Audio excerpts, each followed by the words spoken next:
السلام عليكم ورحمة الله وبركاته. maanta aanu waxaanu bilaabanaa barnaamijka loo yaqaano Microsoft Visual Studio. waa program ku saabsan programming-ka. wuxuu ka hadlayaa waa program lagu sameeyo isaga programma lagu sameeyo programka loo yaqaano Visual Studio. waa program lagu wanaagsan oo laga bilaabo basic ah barashada programming. marka programkan ama software-kan waxaa soo saartay shirkadda loo yaqaano Microsoft, shirkaddan caanka ah ee Windows-ka iyo waxa kale leh. marka ugu horeyn marka aad soo furatid loo yaqaano Microsoft Visual Studio, shaashaddan ku soo baxaysa. marka shaashadda marka ku soo baxdo, marka intaas waxaa la dhahaa menu bar baa loo yaqaanaa. intana waa workspace-ka lagu shaqeynayay. meesha laga soo furay new project, open project iyo open from source control. marka saddexna kala sharaxaya. kaas waa new project, waa project cusub aad samaysanaysid. ka open project kan wuxuu ka hadlayaa open project with existing project, waa project hore u jiray baad soo furanaysa. marka kana open from source control, kana waa isaguna wuxuu ka hadlayaa soo furitaanka from source control. marka wuxuu kaga duwan yahay kan kale open kan source control buu leeyahay isagu. marka ugu horeysa markaad project sameynaysid waxaad tagaysaa start meesha ay ku qoran tahay, waxaad ka tagaysaa new project, click baad siinaysaa. click markaad siisid shaashadana ku soo baxaysa. marka ugu horeysa shaashadda markaa ku soo baxdo, markiiba waxaad tagaysaa Visual Basic baad click siinaysaa. Visual Basic click ma siisay haduu ku kala duwan yahay. marka Visual Basic baan dhiganaa. Visual C# baa jira, Visual C++, Visual F# iyo JavaScript iyo TypeScript. waxaasoo dhan way jiraan. insha Allah cashada kale aan bilaabanaa. marka ugu horeysa Visual Studio programka meesha laga bilaabo. marka halkan waxa tahay intaasi waa name-kii lagu qori lahaa project-ka lagu bixi lahayd. halkana waa location-keeda rabtay aad dhigan lahayd. kaas name-ka waan bedelnaa. ka soo qaad waxaan ku dhiganaa first project marka dhigata. first project ka dhiganay. isla markiiba solution name-ka waa meesha magac lagu raadinayo markuu ka xumaado project-gaas. isku magac bay noqonayaan. marka waa kan waad bedeli kartaa, magac ka wada tagaysaa one oo kale baad ka dhigan kartaa. first project 1, kan kana project-gaas marka magacaada dooranaya. halkana waxay tahay waxa laga bedelaya. halkana waxa laga tagayaa meesha la dhigi lahaa browse badaysa. waan bedelnaa location-ka. waxaan kasoo qaad waxaan dhiganaa desktop-ka halkaan iska dhiganaa select folder-kaas sii doonaysaa sii dhigaysid. faylkaas iska sii dooranaya. faylkaas select folder buu leeyahay. faylkaasaan dooranaya. halkaasaan ku sii daynaya. halkaan ma dhigay maxaan taabanaya. halkaan tigta waad ka qaadaysaa. kaa horena create director for solution lan tigta wana kuu sanaataa. halkaana wana kuu daanaataa. kaa ugu horeeya inuu kuu doonaado. kabacdi waxaad tagaysaa okay ma taabatay. marka muxuu leeyahay creating project first project. marka name-kii waa kasoo baxay. halkaana first project ayaan bixin name-kii.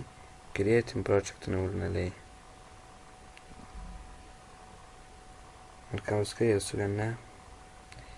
we wait degdegin. marka programkan waa programmada ugu horeeya laga bilaabo software-da ugu horeeya laga bilaabo programka waxa loo yaqaano. programkan waa program advanced aad u fiican oo wax walba ku dhisi kartiin. marka aan kala sharax waan bismillaah. halka intan waan sheegay waxa loo yaqaanaa menu bar. programka soo leeyahay intagana waa tabskii. marka waxa ugu muhiimsan aan sharaxo toolbox wax loo yaqaano toolbox waa toolkaas waa toolalkaas iyo solution explorer iyo properties iyo workspace-kii lagu shaqeynayay formkii ah ka toolbox muxuu yahay toolbox markaanu leenahay muxuu yahay aan sharaxno marka toolboxku waa menu yaryar waa ku sii dhex jira file menu yaryar oo lagu dhiso programka oo insha Allah aan dhex galnaan fahmana mid bit baanu fahmanaa marka menu-ga yaryar ee ka caawinaya si loo abuuri lahaa projecti ka caawinaya solutionna waa formkii aad abuurtay iyo waxaad soo gelisay baa halkan ka muuqanaya project name-kii propertiesna wuxuu ku tacalluqaa toolbarkaas baad wax ka bedeli kartaa adoo isticmaalaya properties markaasaasay sharxi u kala yihiin kasoo qaad baa marka ku horeysa kan uu kaa qarsoon yahay kanna uu kaa qarsoon yahay kasoo qaad kanna wuu kaa qarsoon yahay isma arag kanna wuu kaa qarsoon yahay saasuu kala yahay marka waa saddexda ugu muhiimsan saad usoo fulan lahayd first waxaad tagaysaa view ma tagtay solution explorer-kii halkaa ku yaalay oo click-siina waxaa noo soo baxay solution explorer haddana view baad tagaysaa saan toolbox-kii la soo baxo toolbox ma tagayaa markaa toolkii soo baxay then view baad tagayaa properties baan ka eeganayaa propertiesna wakaa properties windows wakaa saddexdii wakaa halkaasaad kasoo fulan mid kastana waxaad sameynaysaa waad qarin kartaa halkaasunba taabanaysaa dhag kaa qarsoomaya saas markaa saddexdan saasay kala yihiin markaa maanta waxaan sameynaynaa message box baanu cashirkan kusoo gabagabeynayna wax loo yaqaano message box baanu kusoo gabagabeynayna cashirkeenan markaanu sameyno message box first markaan ku yidhi toolbox baa lagu dhisaa programmada first waxaad tegaysaa button baad dooranaysaa ama halkana kaaga fudo halkaasaad ku qoraysaa button waxay soo baxay button waxaad soo qaadaysaa laba habbaad soo sameynaysaa ama inaad double click taabatid click oo waka box halkaa noo yimi ama inaad sameysid isaga soo darab gareysid soo qaatid waxaa kaa dhigtiin boxku waa volatile waa micnaa waa mid laga qaadi karo ka first box marka saa dhigtay boxkaas waxaanu magac baanu bixiyanaa waxaad tegaysaa properties gaar ahaan waxaad tegaysaa textii kadib magacii baad hadilad garanaysaa magacaad rabtid waxaan u bixiyanaa message show baanu bixina oo kale click baad siina markaa meelaha clicksanid ama okay baad taabanay muxuu boxkii noo leekaaday message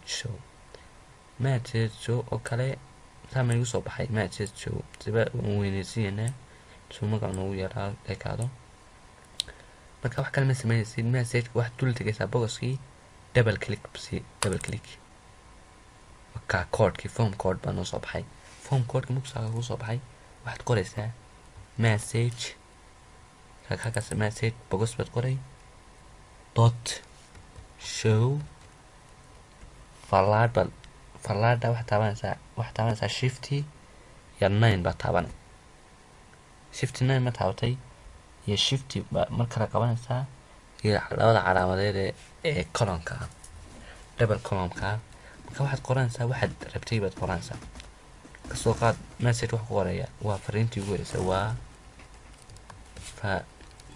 fariintii